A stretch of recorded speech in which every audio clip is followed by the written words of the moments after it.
And I want to welcome everyone to the first session of the Protect Academy Interdisciplinary Introductory Seminar Series focused on environmental health disciplines for non-experts. We're going to have 4 talks over the next 2 weeks, and the purpose of the seminars is to provide non-experts in the topic areas with an introduction to concepts, terminology, and applicability of that field to the understanding of environmental health problems. I want to also not forget to thank Kristen and also Melanie Smith here at Protect for setting up all the logistics and other arrangements for these sessions, which I appreciate. I'm really pleased to introduce my friend and colleague, Dr. Ingrid Padilla, as the first speaker of the Academy. She's a professor at the University of Puerto Rico, Mayaguez, in the Department of Civil Engineering and Surveying. She is the project leader in Protect for the project called Dynamic Transport and Exposure Pathways of Contaminants in Karst Groundwater Systems. Before she was a faculty member at UPRM, she worked with Greg Morris and Associates and also the U.S. Geological Survey. Dr. Padilla holds a PhD from the University of Arizona, master's from the University of Michigan, and a BS from the University of Maryland. She has directed laboratory, field scale, and modeling environmental engineering and groundwater investigations, and has received a number of scientific grants from NSF, NIH, DOD, DOE, and EPA. Her training and experience is in chemical detection in subsurface environments, the characterization and quantification of fate and transport processes in soils, remediation technologies, collection and analysis of hydrologic data, hydrogeologic characterization of alluvial, karst, and volcanic rock aquifers, as well as absorption of organic contaminants onto particles. Dr. Padilla has received numerous awards through her career, including a distinguished professorship in civil engineering, an award for innovative women in engineering education, and a Ford Foundation fellowship. And without further ado, I'm going to turn it over to Ingrid for today's Protect Academy seminar. Ingrid? To be out of mute. So I'm going to share my desktop now. And you should be seeing my presentation, and that's me in the picture, just so that you know who's talking.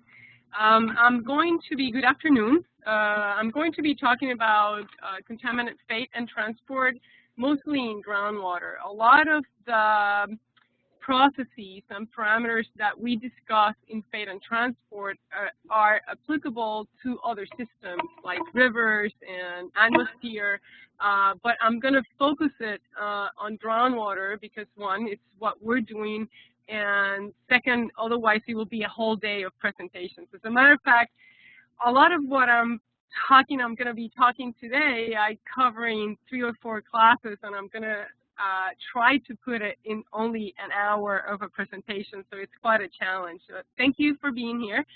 If you have a question, you let me know. I'm going to go through several questions, through several sections, and you are welcome to ask questions through the chat once I go to the, before I go to the next section. So, supposed to be moving that way. I'm going to be talking today about some basic concepts on contamination and contaminants, some basic concepts on groundwater. What are some of the contamination and impacts? What are some of the impacts of groundwater contamination? We'll be talking about the factors affecting fate and transport and what are those processes. Very briefly, what we do when we need to investigate groundwater pollution. Throughout the talk, I'm going to be presenting some case studies, including the work that we're doing in the karst aquifer of northern Puerto Rico, which is part of Protect. I'll be showing some of the work that has been conducted in the Borden Aquifer in Ontario, Canada, as well as Cape Cod aquifers. Those aquifers are highly well-known. They have been very well characterized and has a lot more information than what we have and the challenge that we're facing with the karst aquifer of northern Puerto Rico. I'll give you a brief summary, and then I'll talk about some of the transport studies or the objective of what we're trying to accomplish in the Protect. So contamination, it's defined as an undesirable change in the physical, chemical, and biological characteristics in air, water, and land, which can affect health, survival of humans, organisms, and ecosystems. And it occurs, so this undesirable change occurs when the contamination level impairs the intended water use. And water use could be drinking water, or it could be recreation, or it could be fishing, or it could be different uses, agriculture, or industry. Depending on what is the water use, we could define the contamination. For instance, when we're using, for drinking water, the levels that are set for contamination are much lower because it's more stricter. It's more strict on the impact that it could have. And the contamination certainly depends on the rate at which the contaminant enters the environment, what changes occur in the environment, and how the water flow and the environmental conditions that we have. A contaminant, it's an impurity that impairs the water use and affects the human health and the ecosystem. So if we have, for instance, trichloroethylene, an organic solvent, that it's one of the highest contaminants found in the United States and actually throughout the world. If I have TCE, trichloroethylene, in a bottle sitting in my laboratory, it's not considered a contaminant. It is a contaminant when that TCE enters the environment, either the atmosphere or the water systems or the subsurface environment. So we don't consider it a contaminant until it's actually in the environment. Contaminants are classified in a diverse number of ways, but mostly we see them in terms of the chemical analytical properties, and we also see it in terms of the health impacts that they could carry. This table shows some examples on the type of contaminants that we encounter. On the left side, it's related to the chemical analytical properties, and on the right side, it's related to the disease-causing properties. So we see inorganic contaminants are a lot of the toxic metals, acid bases, nutrients, dependent on which level they are in the environment. For instance, nitrates tend to be found as a contaminant in many groundwater systems.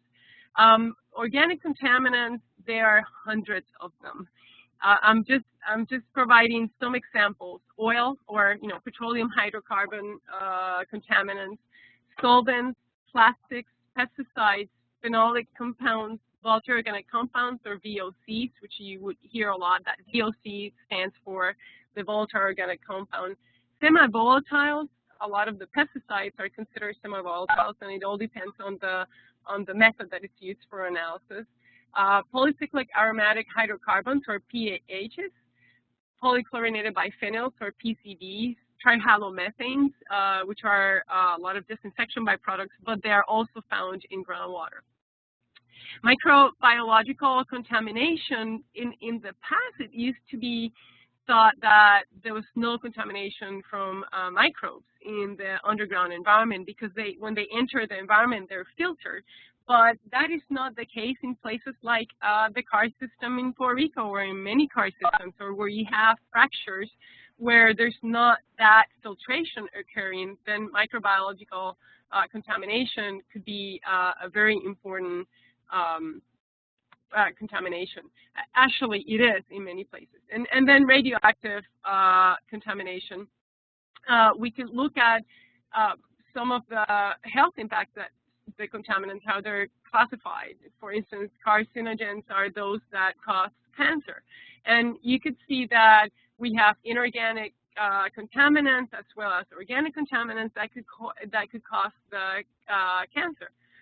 in this example, we have arsenic, chromium inorganic, and then we have chlorinated volatile organic compounds, which are organics, PCBs, radioactive compounds. So in terms of the disease-causing properties, there's a mixture from the chemical and analytical properties. Teratogens, contaminants are those that cause problems with the fetus or the reproductive process, and there are many that could also cause these problems. This is one of the focus that we have here in Protect, in which we're studying preterm birth and the effects of contaminants on preterm birth. Mutagens are those that cause mutations on the DNA, on our library of what we are. And there are many other contaminants from the chemical analytical properties. Different types could cause different health problems. A big problem on the contamination is that many times we don't have one type of contaminant. That would be actually very nice, but that's not what we generally have. Many times we have, or most of the times, we have a mix of contaminants. So when we're looking at the transport, there's some contaminants that are going to move differently because there are different contaminants that are going to be impacted differently from the feed and transport processes. And these mixed contaminants are also going to have mixed health impacts. So we could have a number of health impacts occurring from one site just because there are different contaminants that could have different, and one contaminant could actually have different impacts, as you could see on this table. I'm going to talk very briefly about groundwater. So groundwater, it's water that is found underground in the cracks and void spaces in soil, on consolidated sediments and rock. So here on the bottom, on the left bottom of this figure, you're going to see that's fractured rock. That's like volcanic rock that you see, and it's fractured. And on the right, where it says gravel, that's an unconsolidated sediment, which is a lot of particles. And the water, it's in the voids or the pores in both systems in the fractured rock and the gravel. If we have no pores, we would have no groundwater. So the only way we could have it is that we have this pore. That's where the flow occurs. That's where everything is stored. A few terms to define for you: the surface of the soil of the land. Below that, we have what we call the unsaturated or vadose zone, which is when we have underground or subsurface systems that their pores have air, water, and maybe other liquids like oil, like gasoline that has infiltrated in there. But the important thing in here is that the pores, as you see in this figure graphic on the right, is that the pores have water as well as air, and then there's a solid particle, right? That's where, you know, that's the composition of the rock itself. Below the unsaturated zone of the vadose zone, it's the saturated zone. And that's when all the pores, so imagine that this graphic here, it was brown, which is the particles, and everything else was blue, like on the bottom graph. That means that all the pores are saturated with water. There's no air in there. That's what we call the saturated zone. And the interface between that unsaturated zone and the saturated zone, it's the water table. And that is actually the level of water.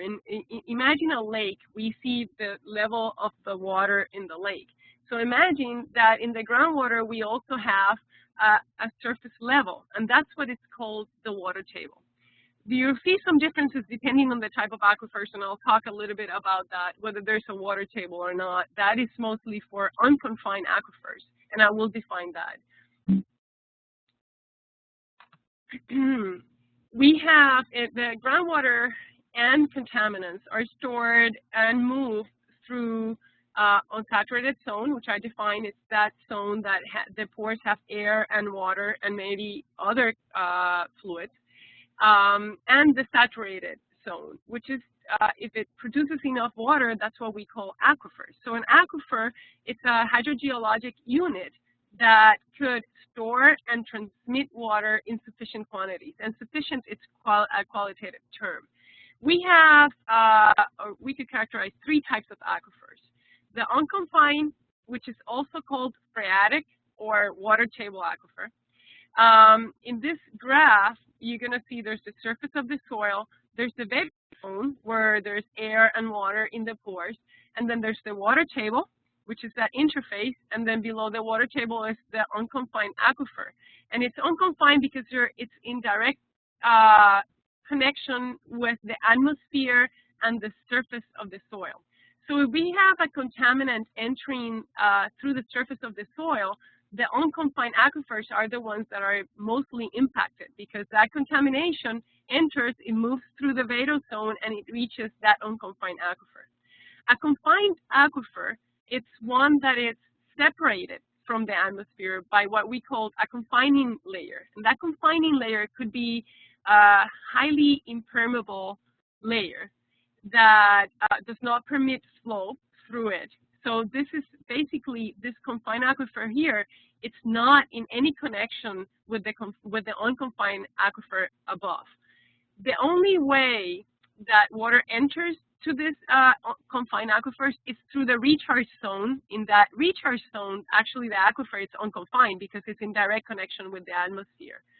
But in this area over here, that where the confining unit is, that there's no connection to the atmosphere. Now, some people may think, well, that means that confined aquifers should not be contaminated. And it's, theoretically that is true, except that contaminants could enter the recharge zone, just like they enter in any of the water table, as well as many times there are injections of wastewater that occur. And many times, like in the case of Puerto Rico, there was no knowledge that that was a productive aquifer. And industries were injecting this contaminants into this zone that it happened to be a confined aquifer. And then we found out, but we found out too late. So that contamination occurred, and 30 years, 40 years later, we still see it. It's very hard to clean up. Then a semi-confined aquifer, it's one in which it has that kind of confining unit, but that unit, it has some permeability. So it does allow for some movement between the different aquifers. And those are the different type of aquifers that we refer to. Now, groundwater, it's recharged by rain or snow melt. In the case of Puerto Rico, only rain because there's no snow in Puerto Rico. That seeps down into the cracks and the voids that are under the ground that I just described. And it moves from recharge areas to areas of discharge. So for instance, in this bottom graphic, you're going to see there's infiltration. That is the process by which water enters the ground. And it moves to see the water table, that interface I talked to you, and then there's a saturated zone. And the water, it's going to move with those arrows from high elevation or high potential energy to low potential energy. In this case, that low potential energy, it's at a well. That well, it's pumping, it lowers the water level, and it induces flow to go from the high level to the low level of energy. I'm going to show you now a graphic, a video, a very brief video of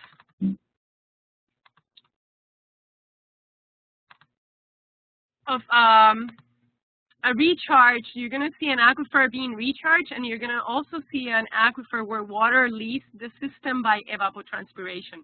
Evapotranspiration is how water moves from the soil and the water into the atmosphere. So it's a volatilization process or vaporization process.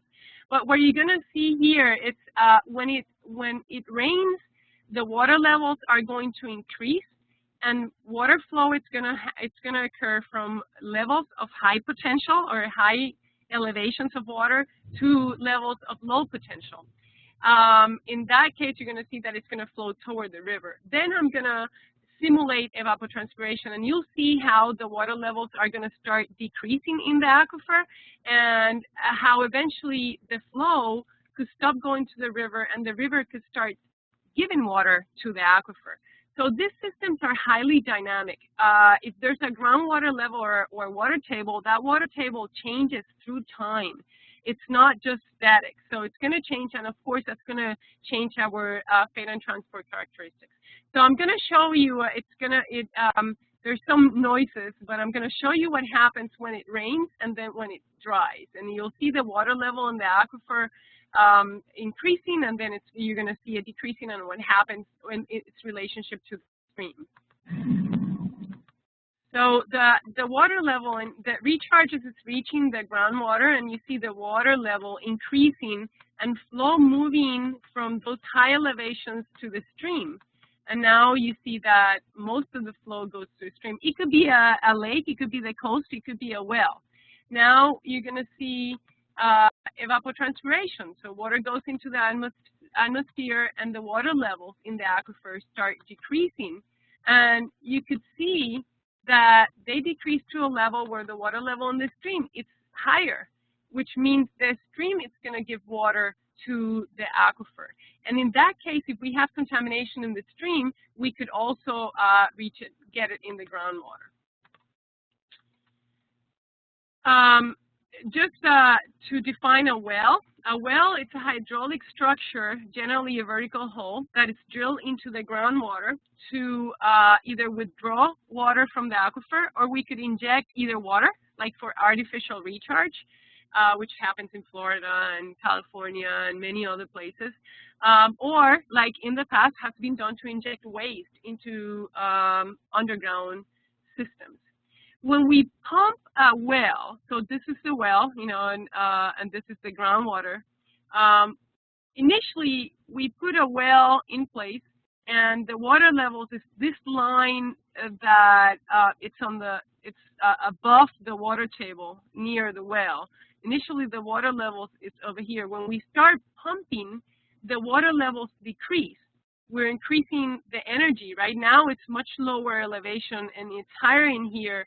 So we're inducing flow toward the well. That's what we do. When we put a well and when we pump from the well, we lower the water levels in where the well is, and we induce flow into the well from the groundwater. And I'm going to just show you a small clip of what happens when we pump an aquifer. You'll see that the cone of depression, as we pump it, increases. So the water level went down in the well. It established a gradient or from higher level to lower level. And if we have contamination nearby those or many wells, that contamination, they may reach the groundwater and then move toward the well, the pumping well. So groundwater moves from high to low potential energy. That's what I've been telling you all along, is that it's going to move from high elevation to low elevation, and that's what we call the hydraulic head.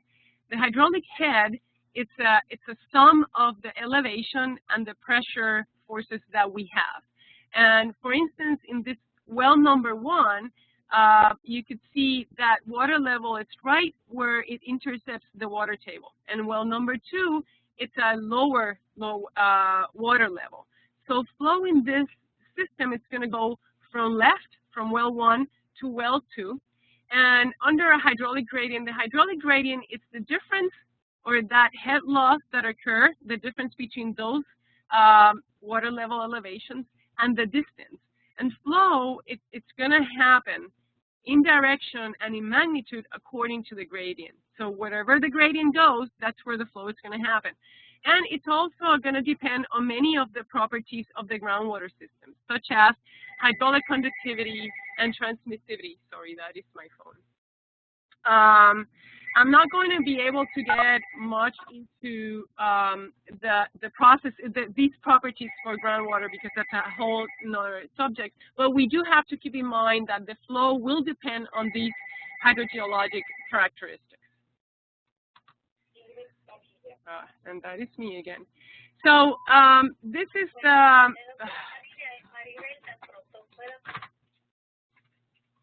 sorry, that was my phone. So I said that I was going to be giving some examples on the work that we're doing with Protect. This is the north coast of Puerto Rico. This is actually Puerto Rico here in the Atlantic and Caribbean Ocean.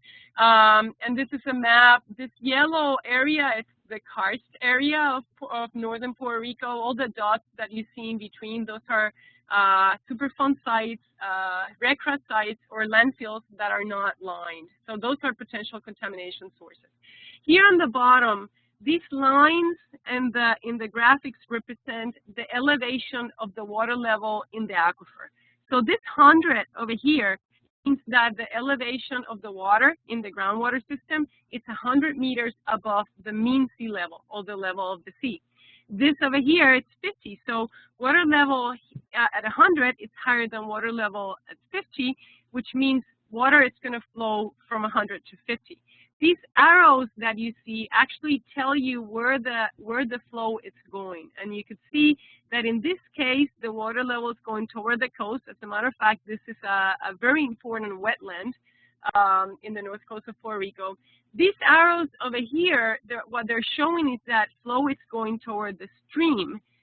So groundwater is discharging into the stream. This arrow is going to the coast.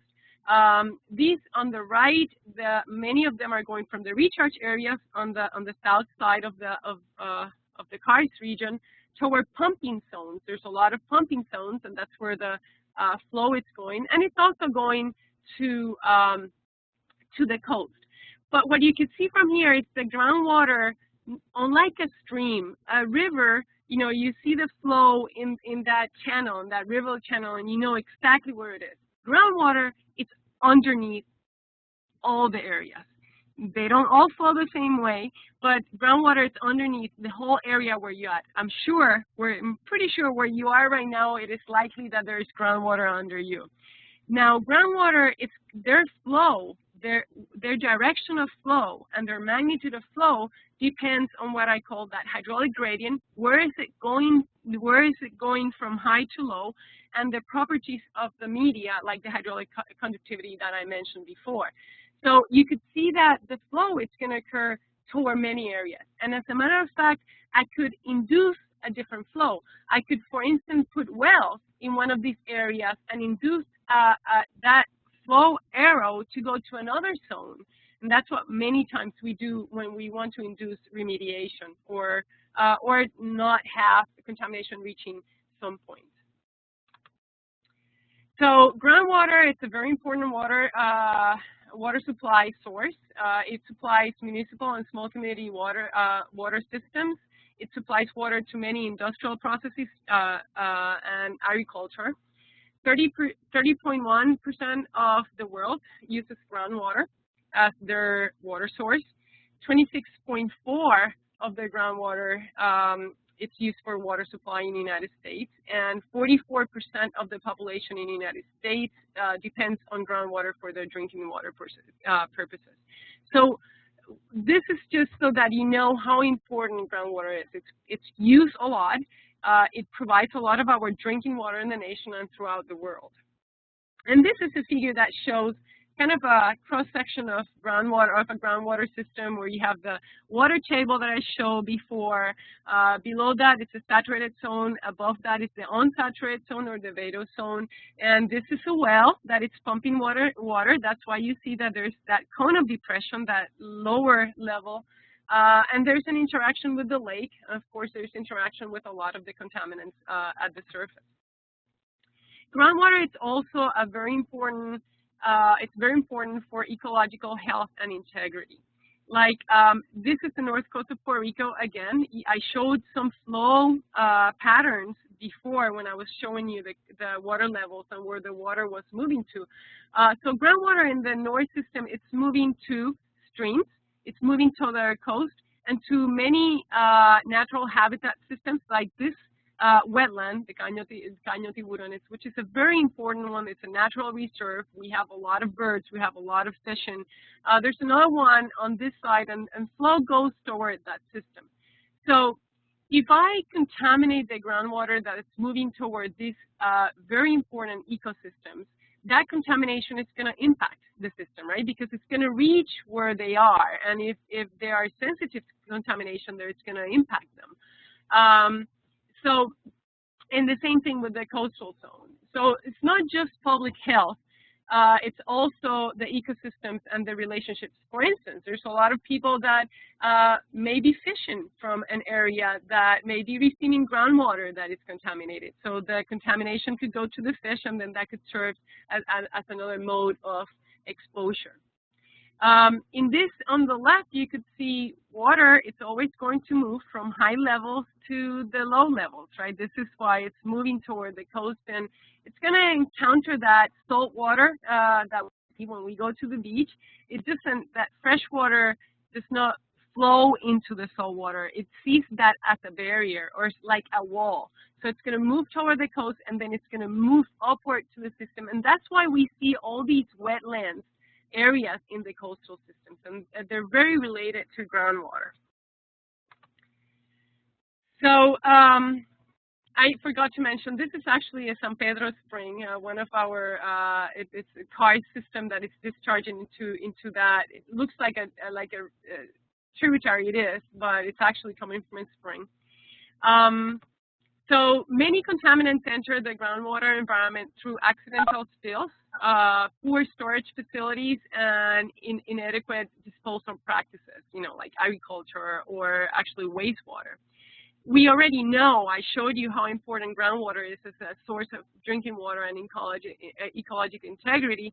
So contamination of the groundwater could definitely serve as an important mode of exposure, and that's indeed one of the things that we're studying in Protect. There are thousands of hazardous waste sites contaminating groundwater in the United States. Many of those sites are Superfund sites.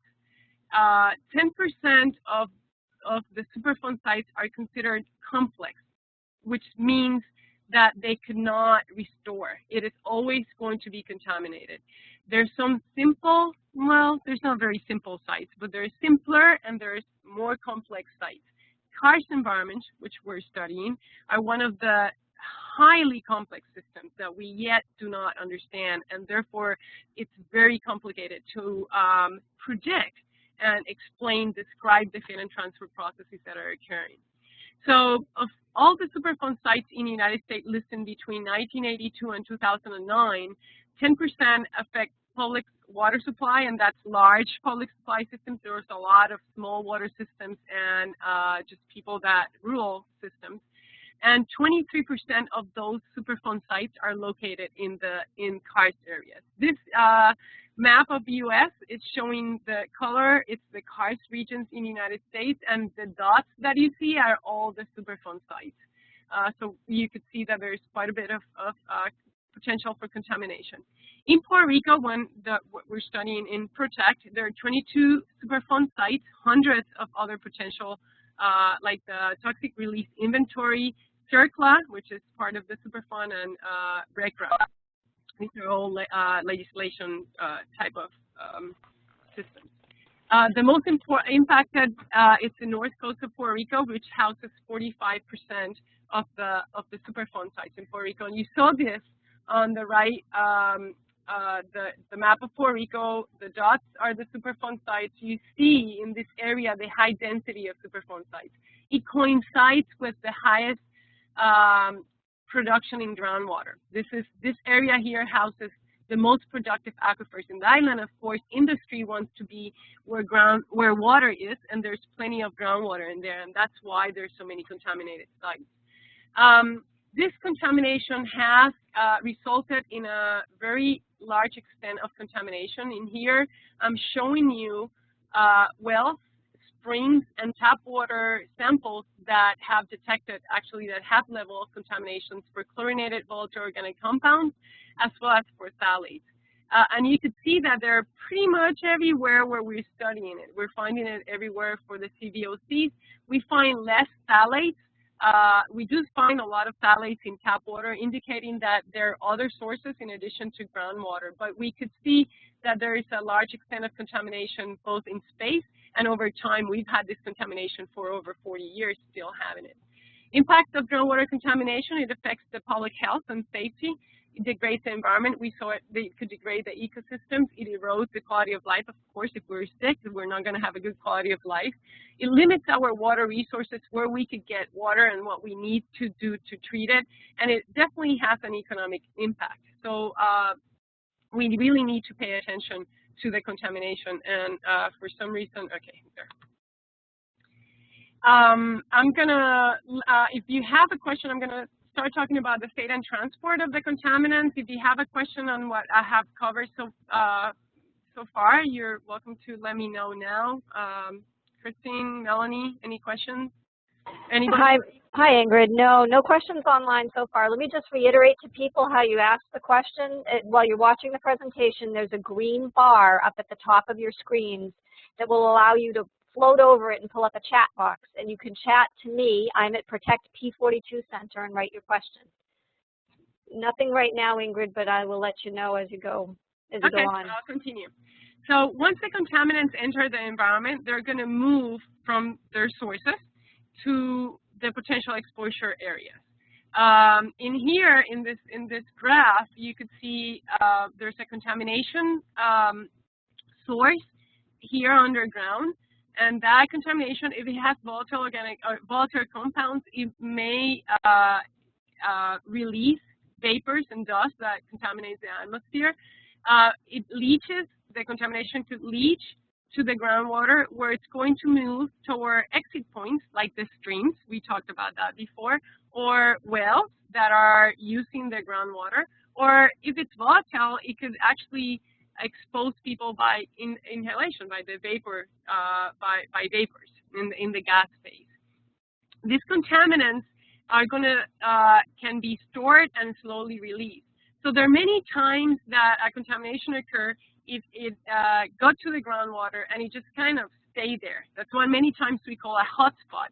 And many times we don't even know where that contamination is because it's under the ground and we cannot see it. So that contamination could stay there until we have, for instance, rainfall event or a recharge event that picks up the contamination and move it further downstream. So a lot of contaminants could actually be stored underground and then slowly released where it could have long-term exposure or impact of exposure. And these contaminants could react and degrade, and we're going to talk about these processes. So the fate and transfer processes control the spread of the contaminants, their movement in the environment, and where they end up. We need to understand these processes to be able to assess and predict the potential risks to humans and wildlife. If we have a source and then we have a potential exposure, what happens in between is this transfer and fate processes that are occurring. That is what allows the contaminants to move from their source to their exposure point. And from there, we could, toxicologists, epidemiologists try to determine what is the effect that those contaminants have on health, and that's done through other types of the exposure response model. So we need to understand these processes, the fate and transfer processes, to be able to assess and predict the risks to humans, as well as to design and implement mitigations and remediation technologies. There will be a later seminar in the Protect Academy that talks about remediation on a basic level as well. So because we cannot see the underground, right? We only see the surface. We rely a lot on mathematical models to predict where the contamination is, where it's going to go, for how long it's going to be contaminated, what concentrations are we going to get, and to assess remediation outcomes. I'm not going to get into the mathematics or equation. I was told this is a fundamental part of a seminar on fate and transport, so you're not gonna see equations here. But we rely on these equations to be able to predict. And these models are fed by many variables, many variables that represent the physical, chemical, and biological properties and processes that occur underground. There's a really high uncertainty on these variables. Most of the time, we do not know them. We don't see what's underground, so we can't really describe it. We have a high uncertainty in it. And on top of that, they vary spatially and temporally. These processes could vary, like I show you with the water level, they could go up and go down, and the flow could go to the river, and then other times could come from the river. That happens in time. So the complexity is, how do we define the systems that are very uncertain on their properties and that vary in space and time? Factors that influence the fate and transport, the sources of contamination, types of sources. I'm gonna go through this in more detail. The mode of source, for instance, is it an injection through a well, or is it infiltrating through an agricultural area, and that's a large area. So in a way, and they could also be short-term or long-term. We need to know how much mass goes into the environment. This is actually one of the most uncertain variables. We don't know how much of the contamination goes. Most of the time, we do not know. And we need to know how fast those contaminants go into the environment. In a way, imagine a biological system. We could provide people with like an IV, which is like a continuous source of medication into the veins, right, into the bloodstreams. Or we could have an injection, which is an instantaneous mode of giving that drug to the people. So in a way, we have to do the same thing with the environment. Is it injected at one point? Is it over an area? Is it injected over a continuous time? Or is it only done at some times? We also have to know the contaminant properties, and I'll go through them very quickly. There are courses on this as well. And we have to, and this fate and transport is highly influenced by the subsurface characteristics. And I'll talk about each of these briefly. I don't have much time to go into a lot of detail. So, sources of contamination. Of course, you know, if you're in a coastal aquifer, you're near the seawater, you could have contamination from the seawater or saltwater intrusion. Now, saltwater is not contaminated, it's in the ocean. This is what I was telling you about before, that contamination depends where it is. If saltwater is in the ocean, it's not a contamination, right? We're accustomed to saltwater. But if the saltwater enters the aquifer that generally has ground fresh water, then that is a contamination. We could have contamination from septic tanks, from agricultural activities, you know, pesticides, fertilizers from farmland. We could have contamination from landfills, hazardous waste sites, accidental spills. We could have a lot of them come from leaking storage tanks that are underground, or underground storage tanks. There's actually one of the highest that we see. All of these are at the surface, could enter the subsurface, the underground, and cause contamination. So in here on the left, I'm just listing those same, more than what I described before, before you just saw it in a graph. But these are many of the types of sources. There is natural sources, for instance, arsenic. It could come from the ground. So we're not inducing it, it's just there, but it could be a contamination. It has an impact on the health and the ecosystems. And the landfills, accidents of spills, I already told you a little bit more. I told you some about these. One of the very important things that I wanted to stress is how many of these contamination sources could just go underground and stay there, and we may remove a leaking tank, an underground storage tank. We may remove it, and we may think, oh, okay, so we removed the contamination, so it's not going to contaminate the groundwater systems anymore. Well, that's not true, because we may have a hotspot. All that contamination could have moved underground and stay there until something comes and moves it. So Superfund sites, which are uncontrolled or abandoned places where hazardous waste is located and has posed a significant impact to health and the ecosystems, they actually could be in any of these sources, or a combination of these sources. So we have landfills that are Superfund sites. We have industrial spills that are Superfund sites. We have military activity sites that are Superfund sites. So super highly contaminated sites could be any of these sources. Sometimes they're smaller sources, sometimes they're bigger sources.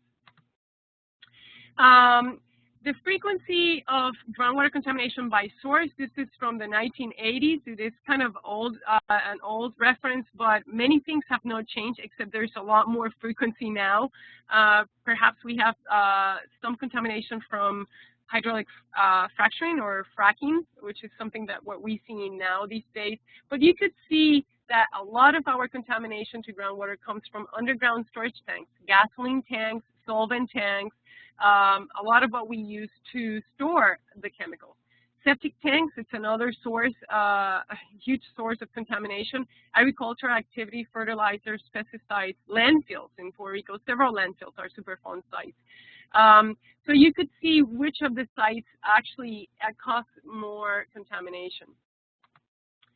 Type of contaminants found in groundwater, a lot of the synthetic organic compounds, pesticides, halogenated solvents like trichloroethylene, plastics like the phthalates that come from the plastics, hydrocarbons, gasoline, you'll see BTEX, which is called, and I have it defined later on, that is what a lot of the compounds are in gasoline, benzene, toluene, ethylbenzene, and xylene are many of what we monitor for gasoline contamination.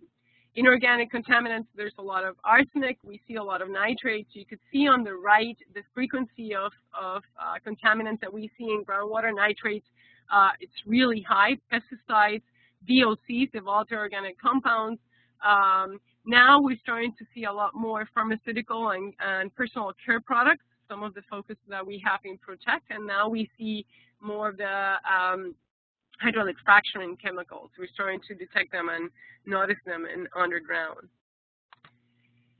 So contaminant loads, how much do we put into the environment? It's going to affect the feed and transport, whether they come from one point or a dispersed point, and that is from an area like agricultural area or military area like Mayaguez. It's a Superfund site, and it was a practice area for the military. There could be internal sources, like I said, that it resides in the underground and then it moves when events occur. And the contamination, the loads, which is the amount of contaminants entering the system, could be continuous or it could be instantaneous or it could happen sometimes. Most of the time, we do not know when the contamination occurs. We do not know where the contamination is and what is the extension, and because we don't see, so we know, we detect there's a contaminant in a well. Well, okay, now we have to start finding where this contamination is coming from, high uncertainty on that. Contaminant properties that we need to know, whether, of course, most of the time we're going to contaminate it with liquid phases, but on landfills, we have solid waste. Water enters the landfills, leachates the contaminants and reach the groundwater, as well as a lot of volatile compounds that reach through the air into the groundwater and then dissolve in groundwater. We could have miscible contaminants. Those are contaminants that mix with water. For instance, salts, nitrates, acetone, acid bases are miscible contaminants, or we could have immiscible contaminants, which are contaminants that do not mix with the fluid. And mostly we refer to this as the non-aqueous phase liquids, or NAPLs, and I'm going to define those in a little bit. Properties that we need to know: solubility in water, of course. You know, it has to be soluble or have some type of solubility to be moving in the groundwater.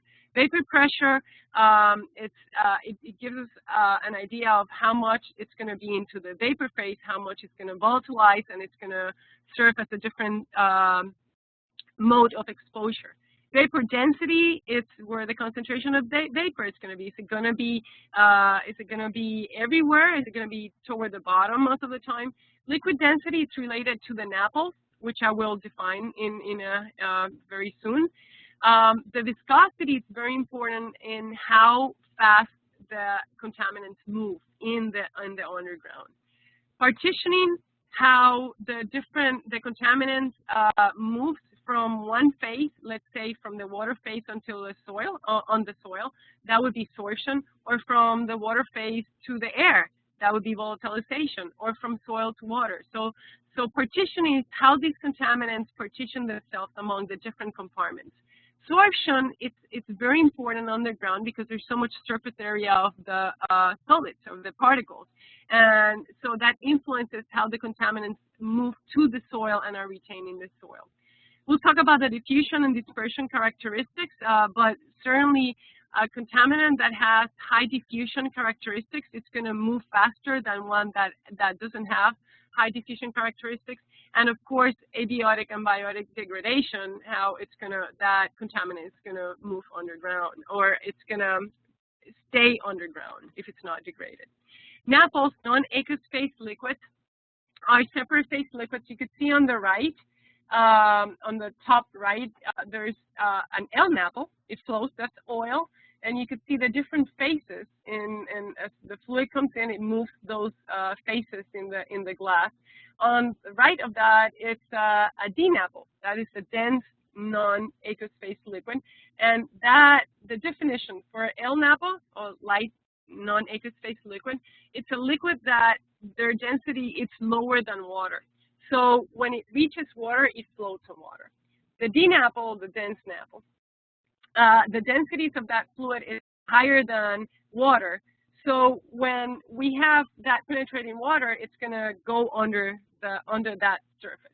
Here, in this middle graph that says L-NAPL in subsurface environment, we have a tank that is leaking, let's say gasoline. Gasoline is an L-NAPL.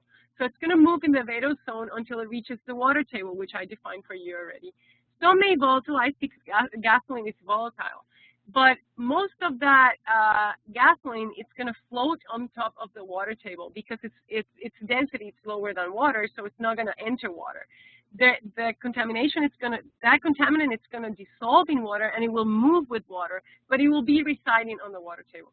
On the D-NAPL, that, let's say TCE, trichloroethylene or carbon tetrachloride, that it's heavier than water. It's going to move in the vadose zone, and it reaches the water table, and it continues to move downward. Difficulty with the D-NAPLs is that we can never know where they are because they can move anywhere. With the L-NAPLs, we at least know they're going to be floating on the water table. So if I know where the water table is, then I know where the L-NAPL is. That's not the case with the D-NAPLs.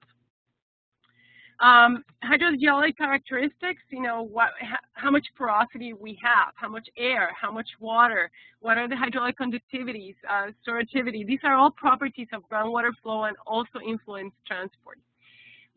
Most of what I want to show you is that the subsurface environments are highly heterogeneous. That means properties vary in space, and they're anisotropic. That means properties vary in direction. So you could see here on the bottom left, there's a glacier outwash, and you could see different particle size, different stratifications. This is as well, you could see some cracks in the underground. They're like, you see different colors. This is like different properties of what we find. This is a picture of what is thought to be under the Idaho National Engineering Environmental Lab, which actually changed names. But you could see there's a high contamination in there. And you can see this is highly heterogeneous, very difficult to actually characterize, although that has been because they have been studying it for a long, long time. And this is the Mammoth Cave karst system in Kentucky. This is the subsurface of the Mammoth. You could see some of the outcrops of that system. This is some people exploring in their caves, and this is what's underground, but we don't see it unless, you know, we have some type of night vision goggles that we could see that.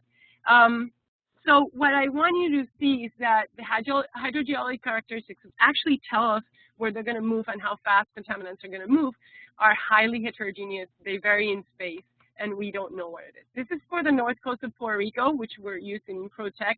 You could see now on this graph that the geologic units vary on the surface. There's different colors means different geologic units. This under here, under that surface geology, tells us how the geology changes from the south part of the island to the north. So it's like moving from the south to the north. And you could see that the geologic units change, and their properties are going to change. Now this one on the top left, it's showing how the geologic units change from left to right. And you could also see that it's changing quite a bit. And of course, we don't know all the details on these areas. These are just what people are finding.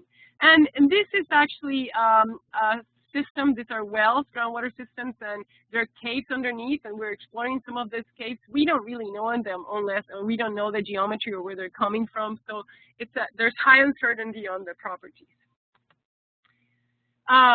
Other properties that change in the north coast, hydraulic conductivity and transmissivity, they influence the groundwater flow. And I'm not going to get much into it, but just wanted to show you that there's large variations in space on these properties, and therefore groundwater flow and contaminant transport is going to vary in space as well as time. Hey, Ingrid, it's Kristen. I just want to time check, let you know it's 2 o'clock. Okay. Okay. So the fate and transport processes. The transport relates to the movement of contaminants. Contaminants can move with the fluid, so they can move with groundwater, right? That's moving in the advection process. It moves with the fluid. They could also move from high concentrations to low concentrations, and those processes are defined by diffusion or dispersion. That's the transport, so it's the movement of the contaminants. And then there's the fate, which tells us what happens to the contaminants in the system. They could be transferred to different phases, to the soil, to the air phase, to organic matter. They could sorbed to the soil. They could degrade. They could speciate, depending on the type of chemical that we have. And they occur in different compartments in the subsurface. The vadose zone has air and water in the pores. The saturated zone only has water. So we're going to see transport processes that occur in air, water, and pure phase, like gasoline, let's say, if it's a contamination of gasoline, in the vadose zone. But we will have fate and transport, but we'll have transport in the soil water and the pure phase in the saturated, because we don't have air in the saturated zone. And they could move among the different, they could be transferred between the different compartments: soil, air, water, oil. We could compare some of the fate and transport between environmental and biological systems. For instance, there is an entry of the contaminant. It could be an underground storage tank, but in the living organism, it's going to be, it could be oral, inhalation, dermal. So there's an entry mechanism for the environment and the living organism. The transport in environmental system, it could be air, water, NAPLs. In living organisms, it could be blood flow. Transfer mechanisms, we partition into soil, air, organic matter. These processes I've already kind of said many times. In the blood, it could partition to lipids. Transformation, there are transformations that occur in the environment, the transformations that occur in the living systems. And the difference, or a big difference, is that environmental systems are much larger than a body. They're really complex. We do not know a lot of what is under the ground. And it's highly variable. Advection, I said, it describes the movement of the contaminants with the fluid. So let's say water is moving on this direction, where those particles are moving. And it's going to move from this point to this point to this point according to the velocity of the water. If it's a non-reactive chemical, like bromide or chloride, it's going to move at the same velocity as water. If it's a reactive chemical or contaminant like TCE, many metals, they're going to sorb and they're going to slow down, so they're going to move slower. Diffusion dispersion, what it does, it's a random mixing of the contaminant in the fluid, in this case water, and it's going to cause contaminants to move from high concentration to low concentration. So in here, we have advection moving from left to right, but as we are moving with the fluid, there's dispersion and diffusion of this contaminant. So you see that spread is increasing. So dispersion or diffusion causes the plume to expand from its just water velocity or advection. So a contaminant plume, it's an area of contaminated water in the aquifer. This is on the top right. You're going to see this is a source, and there's a contaminant plume. It started at the source, and it's moving with the groundwater. You could see it on the lower left side as well. There's a source, and it's moving with the groundwater towards the well or towards a stream. Of course, these are like academic plumes. What happens most of the time is like this lower bottom, right bottom plume, in which is very discontinuous. We don't know exactly where it is or what's happening, and we need to try to describe those. We could see plumes in two ways, in space and in time. In space, this is X, right? This is a space time, and this is when it moves at one time and another time. This is moving in different spaces. As it moves, it's dispersing, so it's expanding.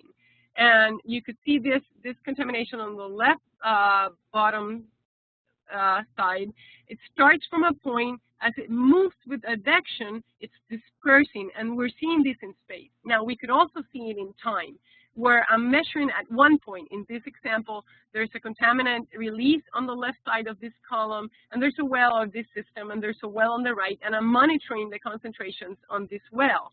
At one point in space, but then I'm monitoring how the concentrations change in time. And this is a breakthrough curves, which is a term that we use a lot in fate and transport. I wanted to define them just so that you know what they are. Describe the temporal variation of contaminant concentrations. It's that visualization of what happens in time at one point in space. Advective transport, we need to know hydraulic gradients, where is it moving to, how fast it's moving, what is the volume of the movement, and properties of the media, and how much mass it's entering the system. For instance, you saw this in Puerto Rico. Contaminants, actually those red dots are VOCs that were measured in the North Coast Aquifer, and you could see that these could be moving from areas like the greens are the Superfund sites. They could be moving from areas of the contamination source to other areas, as you could see, depending on the flow that we have. Now, this flow could change in space, and I mean, it could change in time. So we see this for whenever we were picturing this flow, but it could be going to another direction in another time.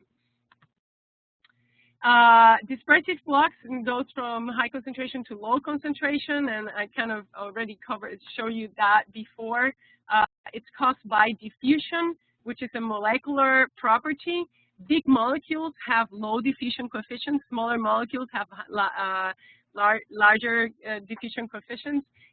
Diffusion in water is much lower than air. In soil, the diffusion is even lower than bulk water and bulk air, because the particles have to move across where the soil is. So it takes longer to diffuse. It takes longer to get out of the system to move.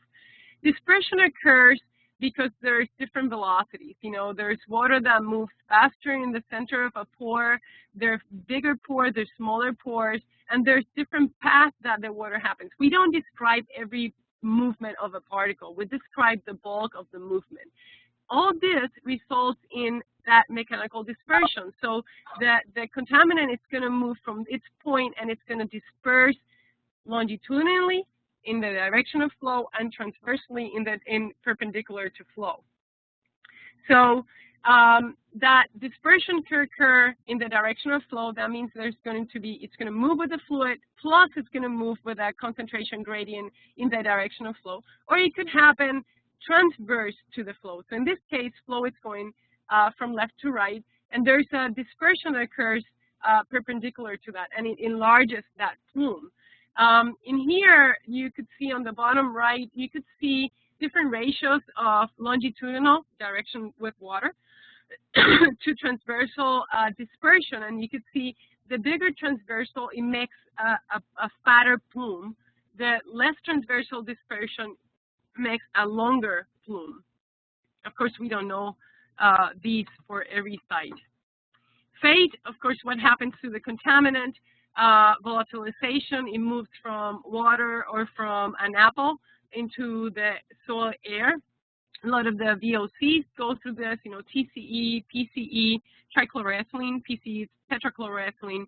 BTEX, it's what we measure for gasoline contamination, benzene, toluene, ethyl benzene, xylene, carbon tetrachloride. All of these nasty contaminants could be in water as well as the air phase.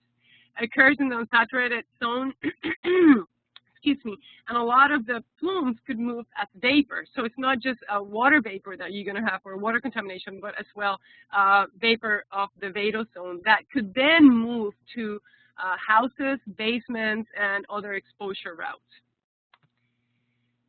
Sorption is the transfer of the contaminant to the soil phase, and there's different mechanisms depending on whether it's organic or inorganic or the characteristics of the site.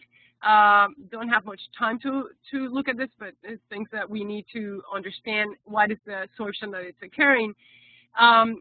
It is often described with saltwater distribution coefficient, which relates the concentration of contaminant in the soil to that of water. And sorption depends on the properties of the chemical. If it's hydrophobic, it tends to sorb more. If it's hydrophilic, it tends to be in water more and sorb less. It also depends, for inorganic chemicals, on the pH, and the EH is the redox oxidation and reduction potential. Water composition, if salt water versus fresh water, and of course it depends on the media, the size of the media, how much organic carbon I have, what is the exchange capacity, what is the surface charge. So sorption occurs differently in different areas, and it causes retardation. And what is retardation? The contaminant is going to move slower. So this is a breakthrough curve. I defined it before. And so this is how the contaminant is moving in time. This is a non-sorbing contaminant. It comes out earlier. This is a sorbing contaminant. It comes out later. See, it's a later time when I actually see it because it's being retarded. It's moved slower. This is for an instantaneous source, so it's like an injection. And this is for a constant source. This is like an IV, right? And this is the contaminant with retardation. It moves slower than the one that doesn't have retardation or doesn't sorb. This is the spatial plume. This is bromide on the left, and as you can see, for the same days, bromide moves faster than lithium and molybdate, which are reactive contaminants, and they're sorbing and reacting with the solid media, which makes them to move slower. Same thing here for the Borden aquifer. You could see this is PCE, TCE, this is the chloride. Chloride, the contamination is moving diagonally in this graph, and you could see that chloride is much farther along than carbon tetrachloride and tetrachloroethylene, or TCE. We could see the breakthrough curves in here. This is chloride that comes out first, and then there's the carbon tet, and then there's the PCE. Degradations, it could be biodegradation, abiotic reactions, and it depends, it occurs in different phases, but the point on this is that this degradation reduces the mass of the contaminant. It could be different processes occurring, but it reduces the mass, or it changes from one type of contaminant to other, like for the inorganics, that it could change the reduction, the type of species that it's in the site. There are degradation factors that affect the fate and transport in the subsurface, nutrients, temperature, pH, water content, redox potential, how available those contaminants are, and which populations of bacteria do I have. Generally, we have high degradation rates for low molecular weight substrates, much lower for the high molecular weights. So we would see like PCBs, we see them stay in the environment for a long time, and that's because they have very low degradation rates. Excuse me. What happens when I have, in this case, on the left side, that graph, I have the first few, this is distance. This distance, these contaminants are moving slower, right? It's a smaller distance than A and B. C and D are moving slower, they're retarded. The D, it's having degradation. So you see that we put the same mass, but what I see is lower concentrations, lower mass. On the right, we have no retardation, but we could have decay or no decay, right? This one on B, it's a contaminant that is decaying. So I see it, it's coming at the same time as the one that has no retardation, no decay, but this one has much lower concentrations and less mass in the system. On the right, we see the breakthrough curves. And we see, this is benzene, toluene, xylene, this on the top for no degradation. We actually do something in the system so no degradation occurs. There's no degradation, we have higher concentrations. When we have degradation, we have lower concentrations and lower mass in the system. This is the plume chloride. This is the Borden aquifer, and we had chloride. There's no degradation on chloride. It's a conservative chemical. Benzene degrades, toluene degrades. See, for the same date, the extent of the contamination is less for benzene and toluene, and they actually have less mass. So as they're moving, they're degrading, which is good. Now I'm going to show you some examples of the fate and transport.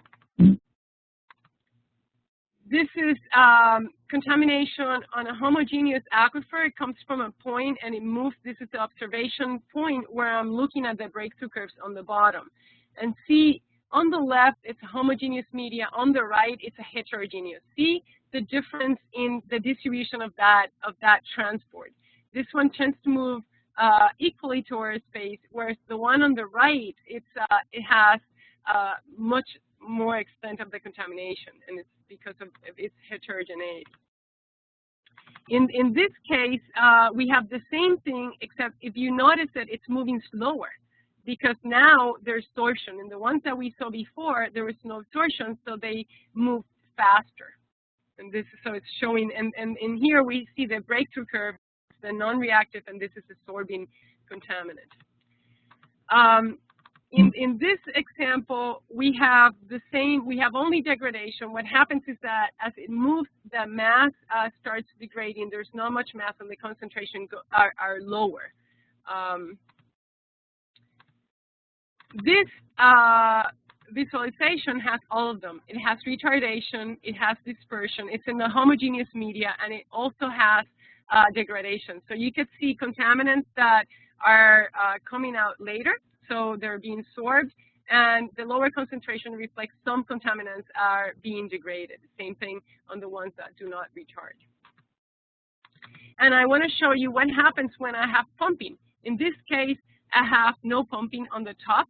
On the left bottom, I have pumping but at a lower rate, and on the lower right, I have pumping but at a much higher rate. So look at what happens with the plume. The plume on no pumping, it doesn't really disappear. It stays because it's being moved with the water.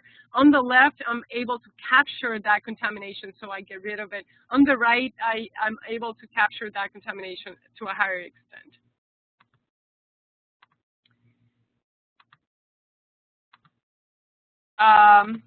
So what we have to do field investigations to be able to look at the potential for exposure. We have to determine the extent of contamination, type of contaminants, concentration, spatial extent, what are the release of the sources. We have to do a complete site investigation. What are the properties of the system? We never have enough information for fate and transport. And we need to know the properties of the contaminants. Most of the time we model, like I said before, but we need to know all these parameters that I've been talking about. And of course, then we design and implement remediation schemes. So in summary, we have we talked about the different processes that affect the mobility, persistence, and potential pathways. We talk about the sources, the contaminant, the site characteristics, the processes of fate and transport that affect the movement of the contaminants.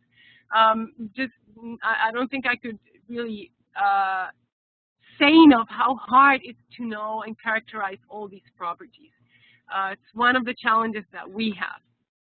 Now, this relation of fate and transport to protect is the Puerto Rico test site for exploring contamination sites. And the motivation for us to start doing this is preterm birth is the highest in the nation in Puerto Rico. You could see it. This is the average preterm birth in Puerto Rico. This is in the United States.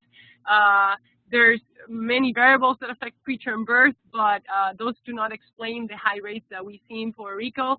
Some contaminants have been related to preterm birth, and all of these contaminants have been found in Puerto Rico. So that was our motivation. We wanted to start determining whether there was an effect of contamination on the preterm birth. We're studying the CART system because of the high density of contaminated sites and the complexity. We know there's high contamination. We know there's chlorinated volatile organic compounds. We know there's phthalates. So we want to focus on this site to try to characterize the fate and transport of contaminants. Very difficult to do. So what Protect wants to do is we have these questions. Do environmental contaminants contribute to the high preterm birth? Is groundwater and tap and drinking water, sorry, I hit the wrong thing, a significant mode of exposure in the CART system?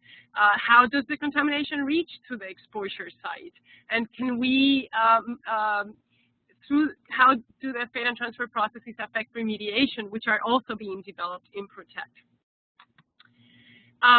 So this is what we have been doing. We've been characterizing the fade and transport in the car systems. We are assessing the spatial and temporal changes of contamination in the system. We're developing innovative models to assess the fade and transport, which we know very little about. And we want to know what are the effects of the hydrologic conditions, especially this time that weather is changing so much. And this is just some models that we have built of the North Coast. This is the North Coast of Puerto Rico between Barceloneta and Arecibo.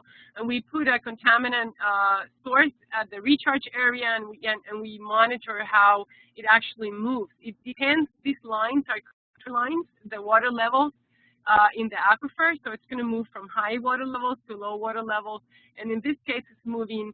As you could see, the path that it's taking. It's not straight to the coast. It's just taking a different path. Of course, that could change and temporally.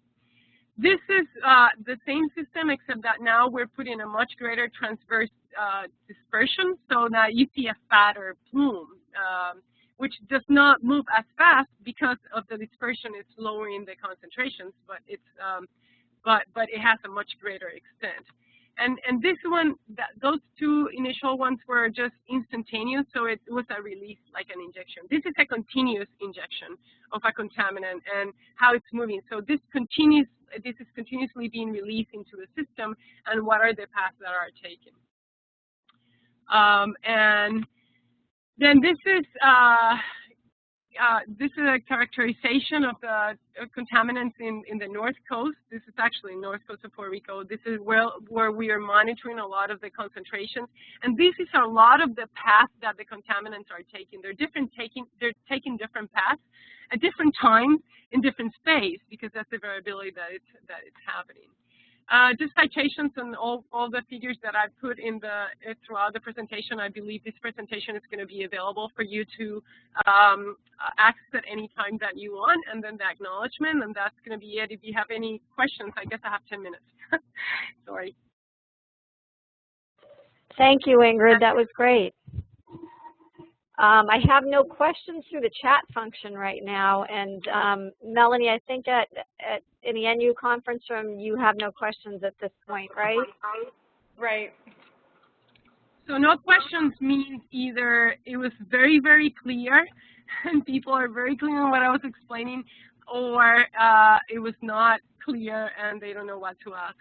A key point, oh, there's somebody with a raised hand, but a key point is, a lot of what I explained, we know in principle and fundamental processes affecting fade and transport, but in application, in reality, when we go to the field, it's very difficult to do because we don't know what's under the ground.